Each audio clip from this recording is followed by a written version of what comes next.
오늘 우리는 에베소서 5장 1절로 2절까지 말씀을 통해서 하나님을 본받는 삶이라고 하는 주제로 말씀을 나누려고 합니다.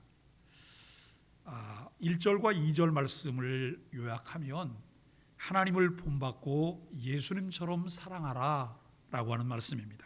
이는 앞단락에서 제시한 지난 주일날 나눴던 그 말씀 가운데에서 교회 내에서 거룩함과 연합을 유지하라고 하는 가르침의 결론이면서 세상에 흩어졌을 때 어떻게 살아야 되는가에 대한 가르침의 시작이라고 말할 수 있습니다. 하나님께서 설계하시고 디자인하신 교회의 모습을 설명하고 있어요. 교회만 다니는 사람이 아니라 교회가 되어야 한다라고 이야기를 하고 있습니다. 예수를 믿고 신앙을 갖는다는 것이 무엇인가를 생각하고 고민해 보아야 합니다. 그래야만 교회만 다니지 않고 교회가 될 수 있을 뿐만 아니라 하나님께서 설계하시고 디자인한 교회의 모습을 구현할 수 있습니다. 교회는 친목회나 동창회, 봉사단체나 이익집단이 아닙니다. 교회가 무엇인지, 신앙생활은 어떻게 하는지 우리에게 교과서로 주신 성경을 통해 배우고 확신해야 합니다. 바울은 에베소서를 통해 우리가 어떻게 그리스도인이 되었는지, 그리스도인은 누구인지를 구체적으로 설명하였고, 우리는 그 내용들을 1장부터 3장에서 함께 묵상하며 나누었습니다. 그 내용을 근거로 실천편을 이야기하는 4장 1절에서 교회가 된 그리스도인은 부르심에 합당하게 살아야 한다라고 말을 해요. 그러니까 내가 그냥 교회를 나온 게 아니고 나를 부르신 분이 있다는 거예요. 나를 부르신 분이 있는데 그분이 부르신 목적이 있는데 그 목적에 합당하게 사는 것이 교인이에요. 그리스도인이에요. 우리들에게 그것을 요구하고 있어요. 그리스도인으로 부름을 받은 교회 공동체는 성령께서 하나 되게 하신 것을 힘써 지키라고 말씀하고 있습니다.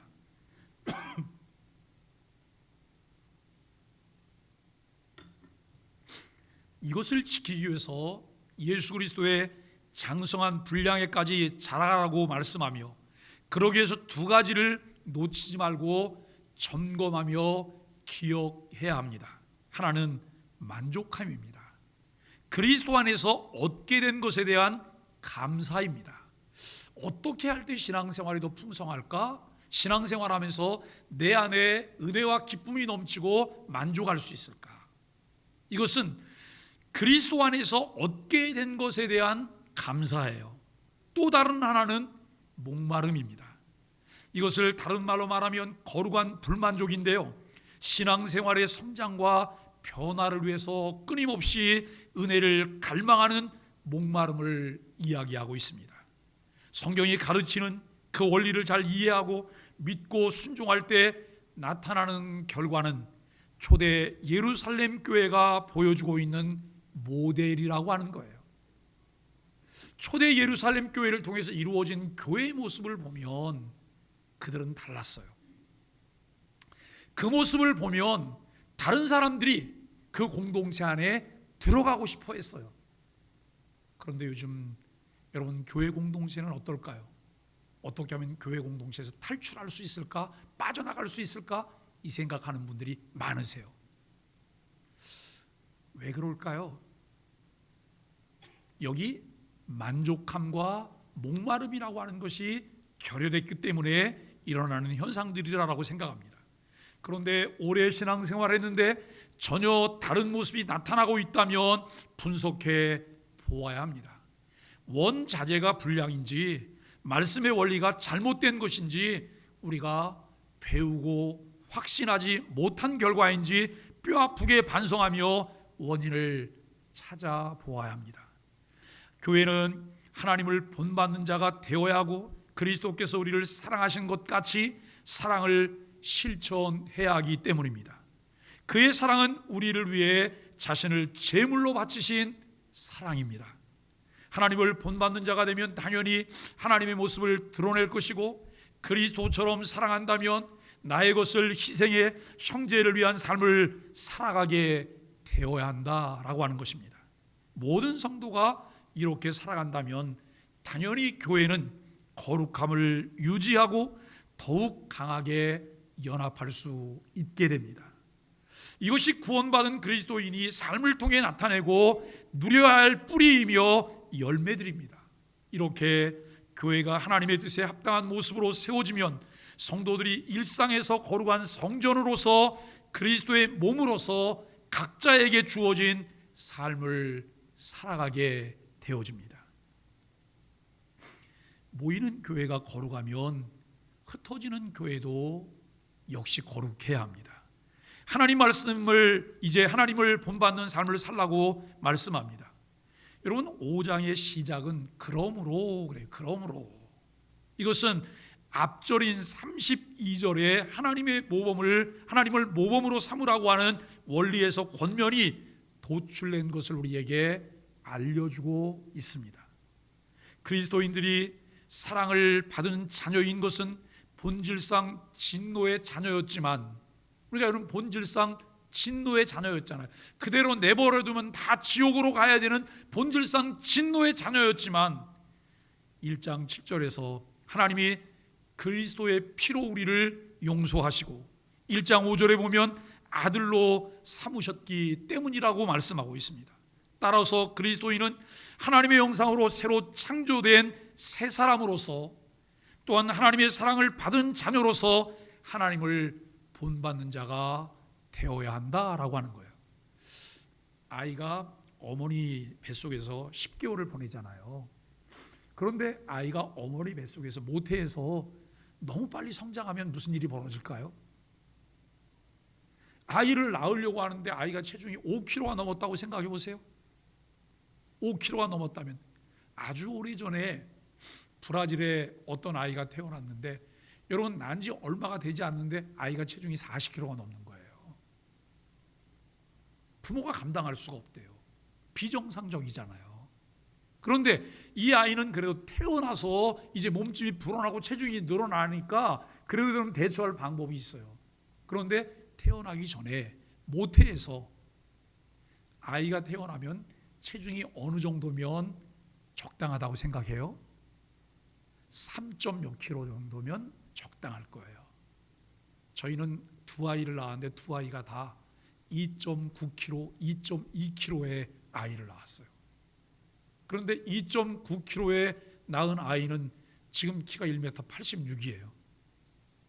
건장하죠. 2.2kg에 낳은 아이는 그렇게 얘기했어요. 어쩌면 이라고 말하면서 아이가 잠들게 하지 않으면 좋겠다. 절대 잠들게 하지 않게 해야 된다. 그래서 여러분 밤새 발가락을 이 손으로 우리 장모님이 치면서 아이에게 고통을 줬어요. 이렇게 태어난 아이가 제 딸입니다.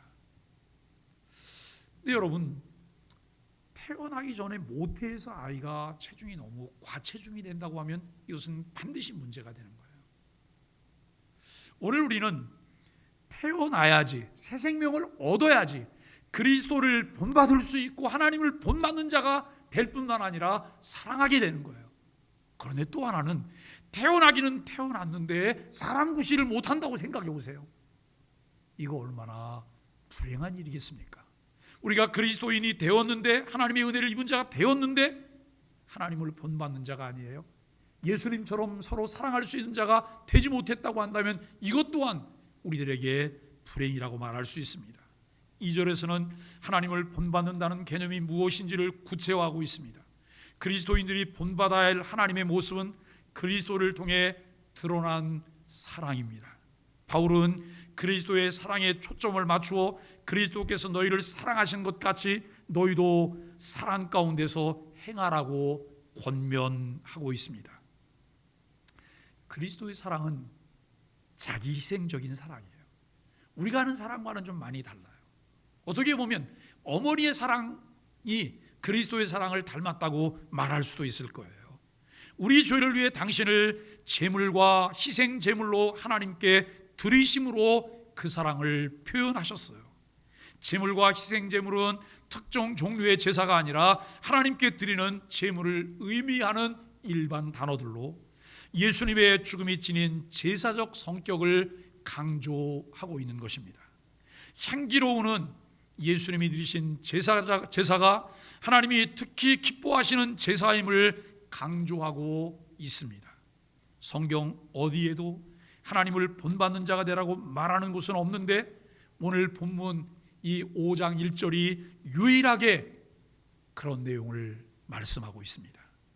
여러분, 윌리엄 바클레이라고 하는 주석가가 계신데요, 그분은 이렇게 말했어요. 세상에서 가장 고상한 기준이다, 하나님을 본받는 자가 되라라고 하는 이 구절에 대해서 세상에서 가장 고상한 기준이라고 말을 해요.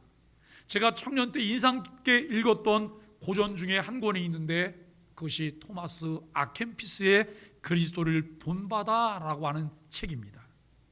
이 책의 저자인이 토마스는 유럽이 전쟁의 소용돌이에 휘말렸던 1380년에 태어났어요. 거의 지금부터 1000년 가까이 여러분 된 일이죠. 그때 태어났어요. 그 당시 교회는 적대적인 두 교황의 다툼으로 분열이 되었는데, 하나는 로마의 베드로 성당 교황 성자에 앉아서 또 다른 하나는 아비뇽에서 적대적인 통치를 시행하고 있었습니다. 100년 전쟁이 진행 중이어서 흑사병이 도시를 뒤덮고 부패와 불안과 환멸 속에서 성장한 토마스는 수도원으로 들어가게 됩니다. 1420년경 기독교 문학 가운데 가장 영향력을 발휘한 책으로 평가를 받고 있는 이 책, 그리스도를 본받아라고 하는 책을 집필하였습니다. 이 책이 영향력이 있었어요. 500년 이상 그리스도인들이 역사 속에서 예수 그리스도를 본받는다고 하는 개념을 쉽게 발견할 수 있어요. 요즘도 여러분 기독교 고전을 읽기를 원하고 조금 더 경건하게 살기를 원하는 분들은 토마스 아켄피스의 그리스도를 본받아를 찾아요. 그런데 이 책이 쉽지는 않아요. 어려워요. 이 토마스 아켄피스의 그리스도를 본받아, 그다음에 헤르만 바빙크가 쓴 하나님의 큰일, 줄줄이 보면 그 책들이 어려워요. 재해석이 필요해요. 독서 읽기를 하면 그 독서 읽기를 하면서 그 내용들을 설명하면 얼마나 주옥 같은 내용들인지 몰라요. 그 주옥 같은 내용들을 우리가 모르고 신앙생활을 하는 거예요. 그런 것들을 좀 더 깊이 있게 알아간다면 우리의 신앙이 좀 더 깊이 있는, 내용 있는 신앙생활이 되지 않을까라고 하는 생각을 하게 됩니다. 그러나 성부 하나님을 본받는다고 하는 것은 전혀 다른 문제예요. 그리스도를 본받는 것과 성부 하나님을 본받는 것은 전혀 다른 문제입니다. 아무런 생각 없이 교회를 출입하는 분들에게는 그다지 다른 의미가 없겠지만, 교회만 다니지 않고 교회가 된 그리스도인의 삶에 대한 생각을 좀 더 깊이 하고 있다면 이것은 별개의 문제처럼 분명히 보이게 될 것입니다. 우리보다 무한히 높은 곳에 계시는 분, 우주를 다스리시는 주권적인 하나님을 도대체 어떻게 닮을 수 있다는 말일까요? 하나님을 본받는 삶, 하나님을 어떻게 우리가 알 수 있을까요? 하나님을 알 수 있는 방법은 계시의 방법입니다. 하나님께서 자신을 열어서 보여주셔야지 알 수가 있다는 것이죠. 고대 사회에는 꿈이나 환상, 이적, 그리고 제사장이나 선지자들을 통해 신탁을 하셨습니다. 우리가 요즘 묵상하고 있는 사무엘상에서 사울의 하나님의 이 침묵을 견디지 못하고 하나님의 신탁을 듣기 원하지만 하나님이 꿈으로도 제사장으로도 선지자를 통해서도 말씀하시지 않고 침묵하십니다.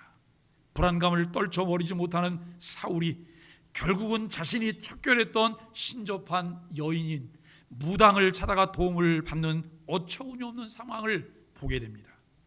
왜 이러한 현상들이 나타날까요? 여러분, 교회를 다니면서도 연말이 되면 오늘의 운세를 봅니다. 점집에 갑니다. 그분이 집사님이래요, 그분이 권사님이래요, 그분이 장로님이래요, 그분이 목사님이라면 더 기가 막히지 않을까요? 왜 이러한 현상들이 나타날까요? 하나님께서 사람을 창조하실 때 사람에게는 종교성이라고 하는 공간을 우리 마음 가운데 두셨어요. 그 공간을 채우는 것을 완성할 수 있는 것은 다른 어떤 것으로도 할 수 없어요. 세상의 모든 것을 가졌다고 해도 내 마음 가운데 공허함만 계속 된다고 하는 것을 생각합니다. 하나님으로는 그 공간은 하나님으로만 그 공간은 완성될 수 있고 만족할 수 있습니다. 그런데 아담과 하와의 범죄로 에덴에서 쫓겨났고 그들은 방향을 잃게 되었습니다. 범죄 후 인생들에게 신에 대한 갈망이 있어 늘 동경하지만 바른 것을 찾을 수 있는 길이 없었습니다. 신비로운 것들이나 자신들의 한계를 뛰어넘는 것을 숭배의 대상으로 삼아요. 그들에게 자신들의 안전이나 번영을 빕니다. 일월성신, 바다, 산을 섬김의 대상으로 삼고 그것을 이용하여 이익을 얻으려고 하는 신접한 자들이 있다는 거예요. 제가 여러분 한 20년도 더 된 것 같죠? 90년대에 태국 북부 산족 쪽에 산족마을에 들어갔어요. 산족마을에 들어갔는데 그 산족마을에 들어갈 때는 정말 굉장히 먼 거리예요. 그 당시만 해도 이렇게 말을 했어요. 이 문화가 한 400년 갭이 있다 그래요. 400년 갭이 있다. 400년 전의 모습을 그대로 하고 살아가는 사람들이에요. 그런데 여러분 이들이 이 마음 가운데 갈등이 있어요. 그게 뭐냐면 모든 주민들은 다 400년 전 문화 속에서 살고 있는데 그 동네 주장은 위성 안테나를 설치하고 텔레비전을 봐요. 그리고 하늘에는 가끔 비행기들이 날아다니는 걸 이들이 보게 돼요. 그리고 여러분 외부에서 선교사들이나 또 선교를 하기 위해서 가는 저희 같은 사람들은 자동차를 타고 거기를 가요. 여러분 이들이 느끼게 되는 이 문화 충격은 대단하겠죠. 그런데 거기 가면 저희가 이제 그 동네 사람들을 해서 여러분 잔치를 베풀어요. 잔치를 베풀 때는 꼭 돼지를 잡거나 소를 잡아요. 소 잡는다 그러니까 우리나라는 소 한 마리 살려고 그러면 얼마나 들어요? 너무 비싸잖아요. 근데 거기는 소 한 마리가 그 당시에 10만 원 정도면 소 한 마리를 사요. 그러면 소를 잡고 돼지값이 더 비싼데요. 돼지도 잡고 그리고 잔치를 베풀어 다 초대를 해요. 동네 무당도 와요. 동네 무당도 초대를 받아서 와요. 그리고 식사를 다 하고 난 다음에 그 다음에 이제 집회를 해요. 집회를 마치고 그 다음 날 선교사님이 저한테 이런 얘기를 해요. 저기 아픈 집이 있는데 기도를 해달라고 하는데 함께 가자고. 그래서 함께 갔어요. 함께 갔는데 거기는 그동안 예수를 믿지 않던 사람이에요. 너무너무 아프고 힘이 드니까 이제는 좀 신을 좀 바꿔보려고 하는 마음이 있는 거예요. 신을 좀 바꾸려고 하는데 자기들 힘으로는 자기네가 먼저 섬기던 신을 어떻게 처리할 수가 없어요. 그 신은 무슨 신이냐면 부요와 안전을 보장해 주는 신이에요. 부요와 풍요와 안전을 보장해 주는 신.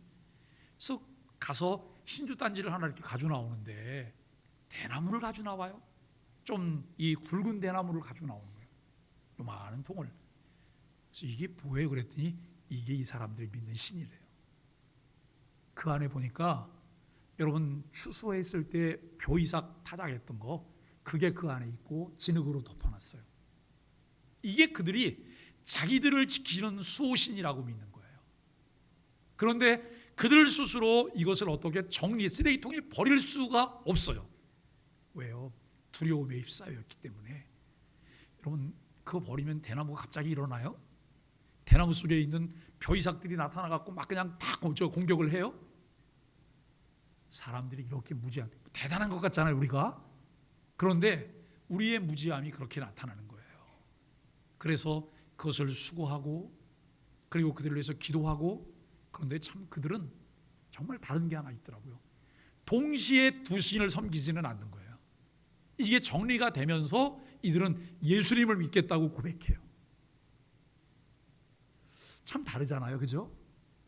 제가 그 동네 가서 그런 몇 건을 보면서 참 인간이 얼마나 약한 존재인지, 인간이 얼마나 어리석은 존재인지 다시 한번 생각을 했던 그런 적이 있습니다. 여러분, 고대 사회에는 꿈이나 제사장, 선지자를 통해 말씀하셨지만 지금은 완성된 계시인 성경을 통해 우리가 하나님을 알 수 있는 거예요. 하나님은 자연 계시를 통해서 하나님을 우리가 알 수 있도록 하셨어요. 일반 계시예요. 그런데 하나님에 대해서 구체적으로 자세히 알 수가 없어요. 하나님을 구체적으로 자세히 알 수 있는 방법은 하나님이 우리에게 주신 특별 계시인 성경이에요. 우리가 여러분 교회 올 때마다 들고 다니는 성경 속에 하나님을 알 만한 모든 계시가 다 들어있어요. 완성된 계시라고 말을 해요. 그럼에도 불구하고 우리가 여러분 무지 속에 살아간다면, 우리들이 어처구니 없는 어리석은 행동을 하고 있다고 한다면 이유는 단 하나, 배우고 확신한 일에 거하지 않기 때문에 그렇다는 것이죠. 성경은 하나님이 어떤 분인지를 우리에게 충분하게 계시합니다. 구약 성경에서 하나님은 모세에게 나는 스스로 있는 자니라고 말씀하셨습니다. 신약 성경에서 예수님께서 수가성 여인에게 하나님은 영이시니 예배하는 자가 영과 진리로 예배할지니라고 말씀하셨습니다.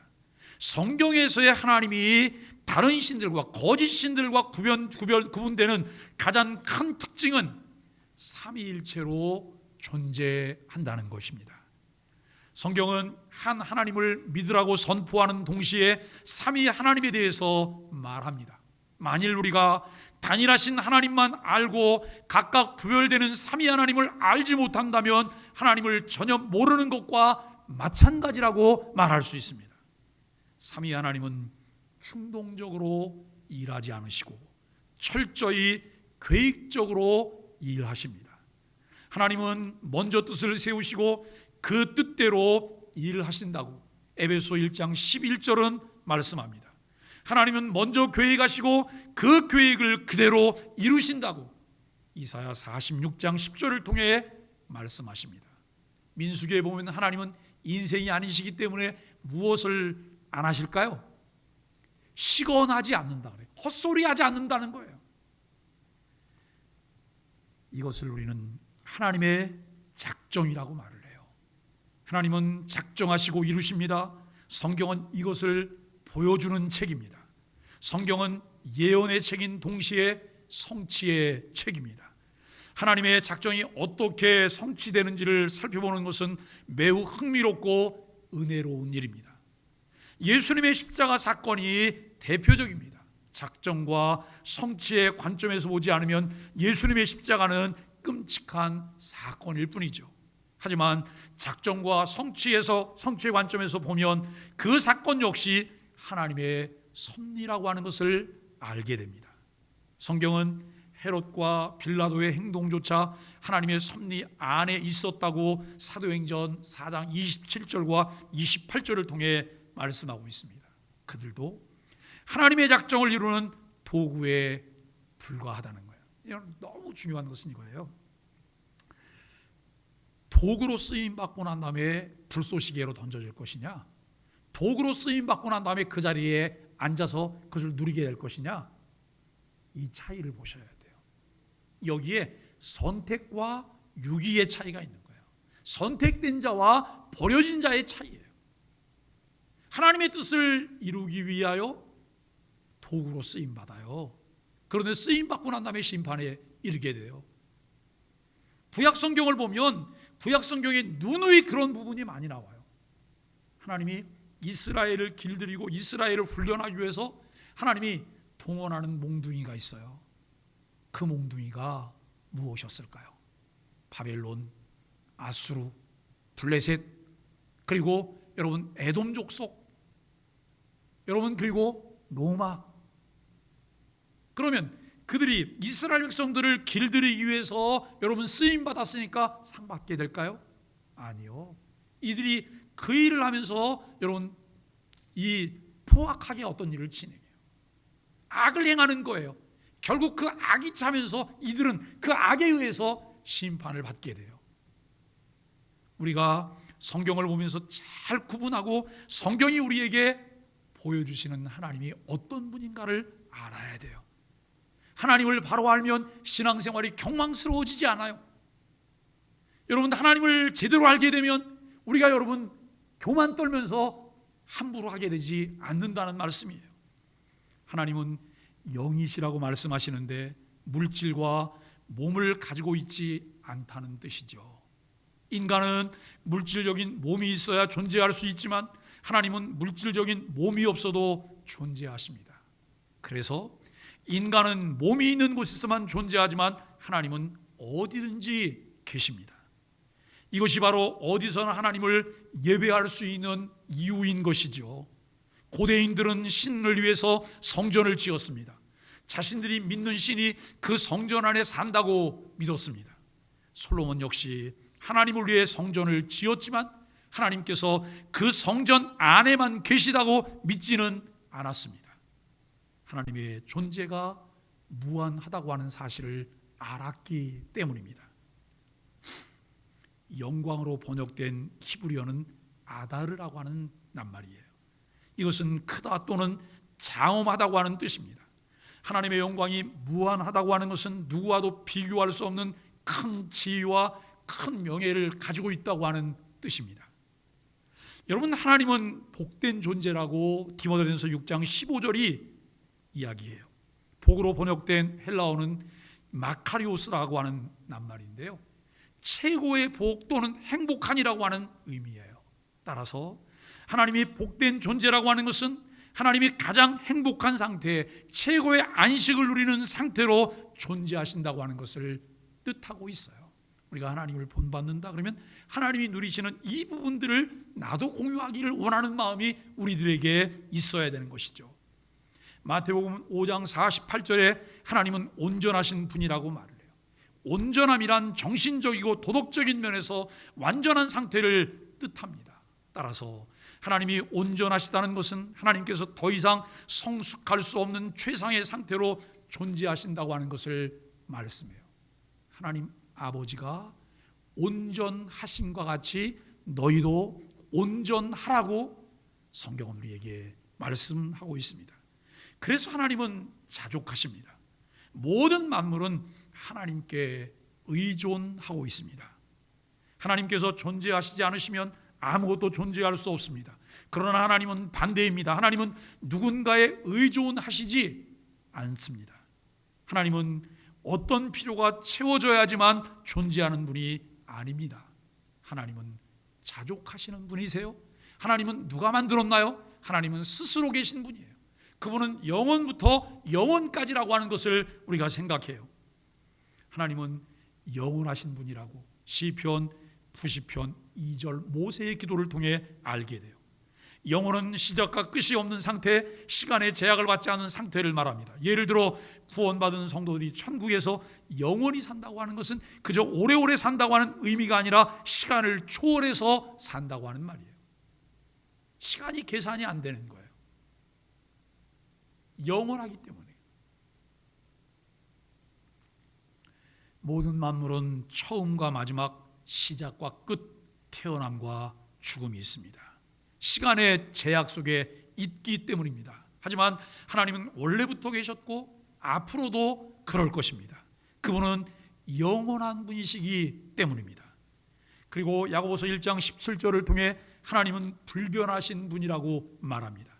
인간은 늙거나 병이 드는 형태로 본질이 변해요.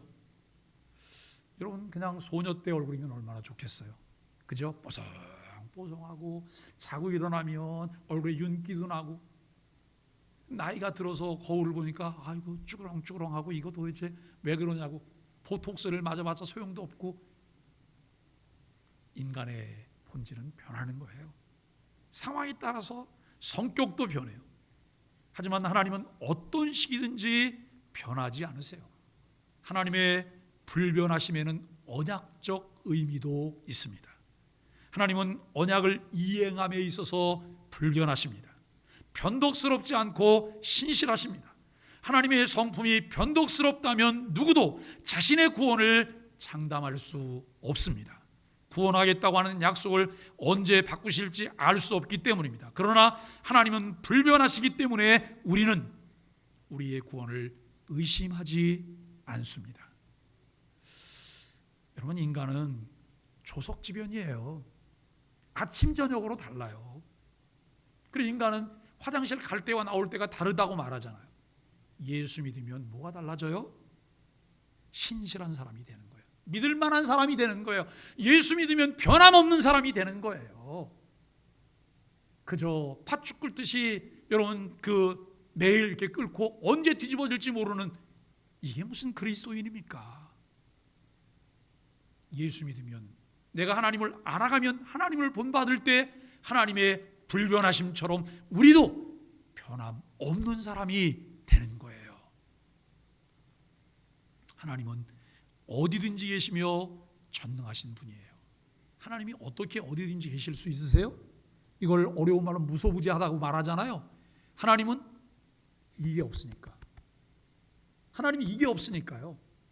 이 물질인 육이 없기 때문에 그분은 영이시잖아요. 어디든지 온 땅 위에 충만하신 분으로 그분은 계신 거예요. 자, 그러면 퀴즈입니다. 마귀도 사단도 어디나 다 있을까요? 우리가 여러분 착각하는 게 이거예요. 사단도 하나님처럼 전능해서 어디든지 다 있을 거라고 생각해요. 아니요. 사단이 만일에 여기 들어와 있다고 하면 3층 교육관에는 그 사단은 없는 거예요. 그것은 없는 거예요. 우리가 착각하는 게 그거예요. 여러분, 하나님은 어디든지 다 계세요. 사단은 전능자도 아닐 뿐만 아니라 사단은 무소부지한 자도 아니에요. 그런데 우리는 늘 사단 때문에 벌벌 떨어요. 어디든지 다 있을 거라고 생각해요. 여러분, 사단 때문에 두려워하지 마시고 하나님을 의식하며 하나님을 통해서 우리가 거룩한 두려움을 갖게 되기를 바랍니다. 그 하나님을 경외하고 그 하나님을 의지함으로 마음의 평강을 누리게 되기를 바라고, 그 하나님이 내 편이실 뿐만 아니라 나의 보호자라는 사실을 믿음으로 늘 은혜가 넘치는 삶을 살게 되기를 바랍니다. 그 전능하심을 잘 보여주시는 것이 창조사역이에요. 말씀으로 모든 것을 지으셨잖아요.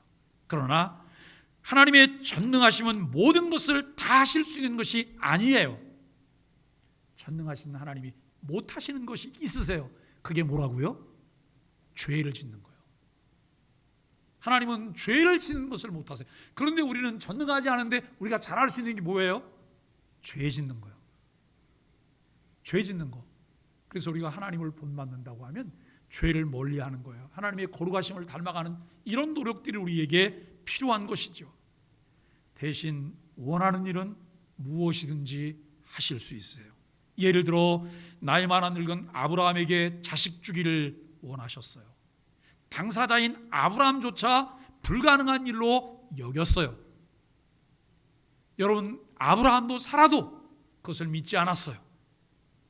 사라는 1년 후에 아기를 보리라고 말할 때 킥킥거리고 웃었어요. 왜냐하면 그의 나이가 90세가 다 됐기 때문에 이미 경수는 끊긴 지 오래되었고 아이를 낳을 수가 없어요. 그런데 결국 아브라함은 1년 후 100세의 아들 이삭을 품 안에 안게 되었어요. 왜요? 하나님이 그것을 원하셨기 때문에. 하나님이 원하셨기 때문에. 하나님에게는 능치 못함이 없어요. 하나님에게는 능치 못함이 없습니다. 우리가 여러분 부족처럼 늘 붙잡고 늘어지는 구절이 있는데요, 빌립보서 4장 13절이에요. 내게 능력 주시는 자 안에서 내가 모든 것을 할 수 있느니라. 여기에 함정이 있어요. 모든 것을 할 수 있느니라가 아니에요. 그 할 수 있는 게 뭐예요? 능력 주시는 자 안에서 하나님이 내게 원하시는 것, 하나님 뜻에 합당한 것만 내 안에서 다 이루어질 수 있다고 하는 거예요. 그런데 내가 원하는 것과 하나님이 원하는 게 달라요. 나는 나를 위하여 내 욕망을 위해서 무엇인가를 늘 달라고 말을 해요. 이것이 이루어질까요? 이루어지지 않는 것 때문에 실망. 교회 다녀도 소용없고 기도해도 소용없고, 그래서 나는 기도도 안 하고 교회도 그냥 드문드문 나갈 건데 부활절이나 한번 나가고, 그리고 성탄절이나 한번 나가고, 그리고 송구영 신예배 때나 한번 나갈 거야. 그럼 왜 나가요? 불안하니까 뭔가 이렇게 끄는 연결해 놔야 되잖아요. 여러분, 평생 불안하게 살 수밖에 없어요. 하나님을 아셔야 돼요. 하나님은 모든 것을 아십니다. 인간은 눈에 보이는 것만 알 수 있습니다. 과거에 일어난 일과 지금 눈앞에서 일어나는 일만 알 수 있습니다. 하지만 하나님은 모든 것을 아십니다. 여러분 그 사실을 믿으세요? 하나님은 모든 것을 아세요. 과거의 일도 현재의 일도 미래에 진행될 일도 하나님은 다 아세요. 마음과 생각을 아시고 미래에 일어날 일들을 아시고, 그래서 하나님 앞에서는 숨길 수 없어요. 하나님께서 이해하지 못하시는 일은 없습니다. 하나님의 지혜, 거룩하심, 의로우심은 도덕적 통치로 드러납니다. 하나님은 악을 그냥 두지 않으세요. 하나님은 악인을 의롭다고 하거나 죄인을 선하다고 하지 않으세요. 세상을 살다 보면 억울한 일이 많아요. 어느 때 억울하냐면 내가 약자일 때. 근데 여러분, 약자도 밟으면 꿈틀하잖아요. 하나님에게는 약자이기 때문에 억울함이 없다는 거예요. 왜냐하면 그분은 지혜고 거룩하심이고 의로우심은 도덕적 통치로 나타나기 때문에 그래요. 이런 교회가 상식에 머물면 될까요? 아니에요. 교회는 상식 이상이어야 되는 거예요. 예? 교회는 상식 이상이에요. 그런데 여러분, 교회가 상식 이하일 때가 너무나 많잖아요. 우리가 오늘 정말 내가 하나님을 본받는다고 말하면 하나님이 모든 만물을 공정하고 공평하고 정의롭게 다스리는 것을 하나님 배우게 해주세요. 하나님은 지극히 자비로우시며 은혜로우시며 오래 참으시며 선하심과 진실하심이 풍성하시다라고 말을 해요. 우리가 하나님을 한마디로 표현한다면 그분은 공의로운 분이세요. 그리고 그분을 우리가 뭐라고 말을 해요? 하나님은 사랑의 하나님이십니다. 옆 사람과 인사하시죠. 하나님은 사랑이십니다. 요 인사도 좀 더 하실까요? 하나님이 사랑하시기 때문에 나도 사랑합니다.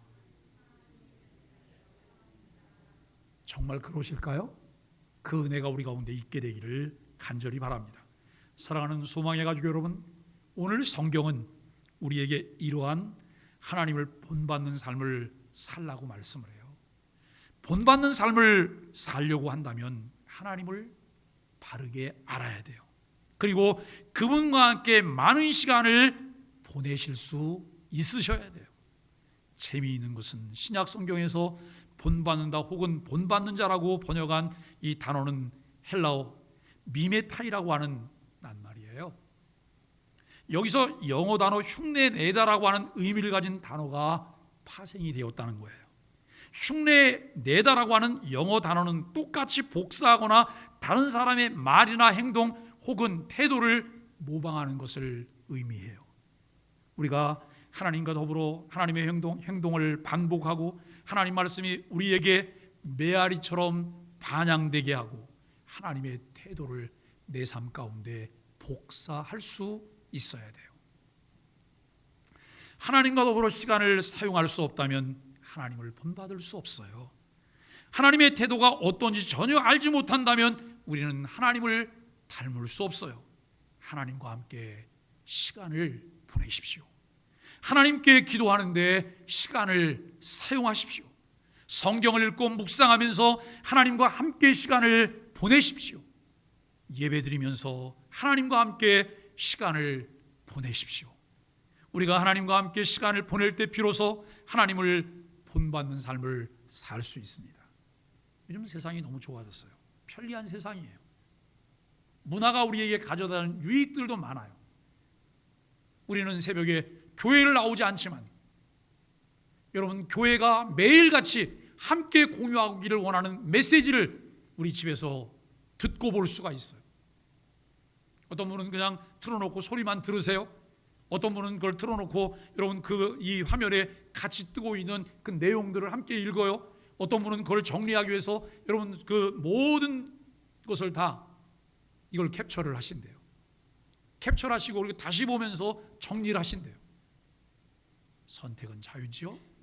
어떤 방법을 선택해서 내가 말씀을 가까이 하느냐에 따라서 어느 날 나도 모르게 가랑비에 옷이 젖듯이 내 심령이 말씀에 젖어들게 될 것입니다. 우리에게 필요한 것은 그렇게 하나님과 함께 시간을 보내는 것을 통해서 하나님을 본받는 삶을 살 수 있습니다. 이 시대에 꼭 필요한 사람은 하나님을 본받는 사람입니다. 우리 소망의 가족들이 하나님을 본받는 삶을 살아가게 되기를 예수 그리스도 이름으로 간절히 축복합니다. 우리 함께 인사하겠습니다. 아시레 예수님 때문에 당신이 최고십니다. 우리 소망의 교회에서 함께 예배할 수 있어 기쁩니다.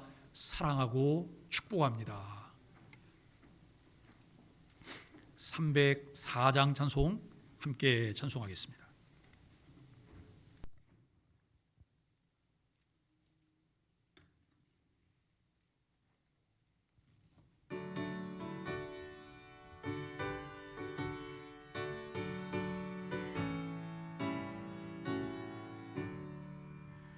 크신 하나님의 사랑 말로 다 영영 못하네. 저 높은 별을 넘어 이 낮고 낮은 땅 위에 죄범한 영 본드하려 그 아들 보내사 죄를 삼으시고 죄 용서하셨냐매. 하나님 크신 사랑은 중량다 못하네. 영원히 변치 않는 사랑 성도여 찬양하세. 괴로운 시절 지나가고 땅 위에 영화 생활 때 주 믿지 않던 영혼들은 큰 소리 외쳐 울어도 주 믿는 성도들에게 큰 사랑 베푸사 우리의 죄 사했으니 그 은혜 잊음다. 하나님 크신 사랑은 증량다 못하네. 영원히 변치 않는 사랑 성도여 찬양하세. 하늘을 두루마리 삼고 바다를 먹물 삼아도 한없는 하나님의 사랑 다 기억할 수 없겠네. 아멘. 하나님